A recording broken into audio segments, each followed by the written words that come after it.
seseorang memulai mengajarkan agama dan masalah tauhid, pengesahan Allah kepada anak-anak dari kecil, dari masa kecilnya.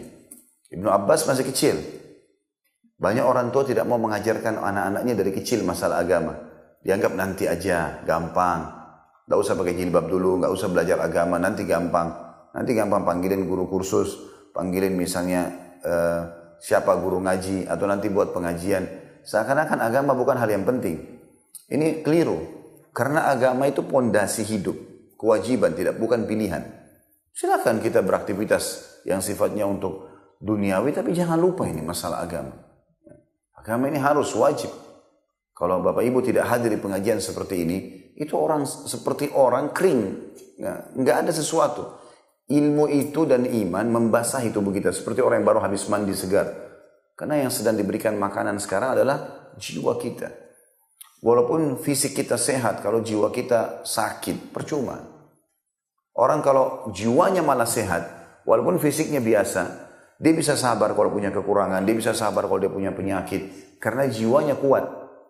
Jiwa ini makanannya, suplainya cuma ilmu, nggak ada yang lain. Bagaimana bisa orang lupa ilmu ini? Dia peduli dengan olahraga fisiknya, dia peduli dengan jadwal makan fisiknya, dia peduli dengan pakaiannya, tapi ruhnya nggak pernah. Nggak ada gunanya. Ilmu itu penting sekali. Makanya kita kalau bubar langsung kita jadi berpikir, oh iya kayaknya tadi saya ada yang salah, saya mau perbaikin. Oh iya kayaknya saya harus perbaikin nih ibadah saya. Kita jadi termotivasi lebih baik. Dan itu luar biasa. Sekali kena sentuhan jiwa, itu bisa membentuk pribadi kita sampai kita meninggal.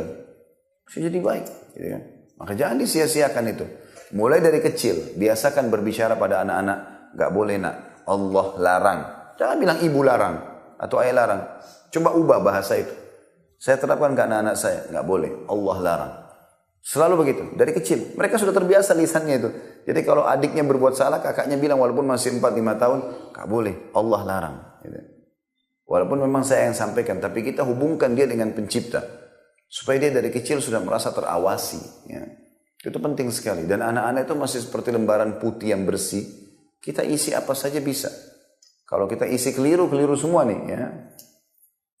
Nabi SAW mengajarkan kepada anak kecil. Makanya di sini dia katakan, wahai anak.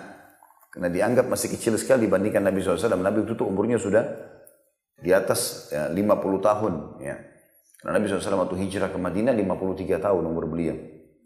Dan ini terjadi di fase Madinah. Sementara Ibnu Abbas masih 13 tahun. Bedanya 40 tahun dengan Nabi SAW. Dan panggilan ini panggilan yang baik. Anak ya dipanggil dengan kata-kata yang baik. Ya, maka ini membuat respon yang positif daripada anak-anak kita.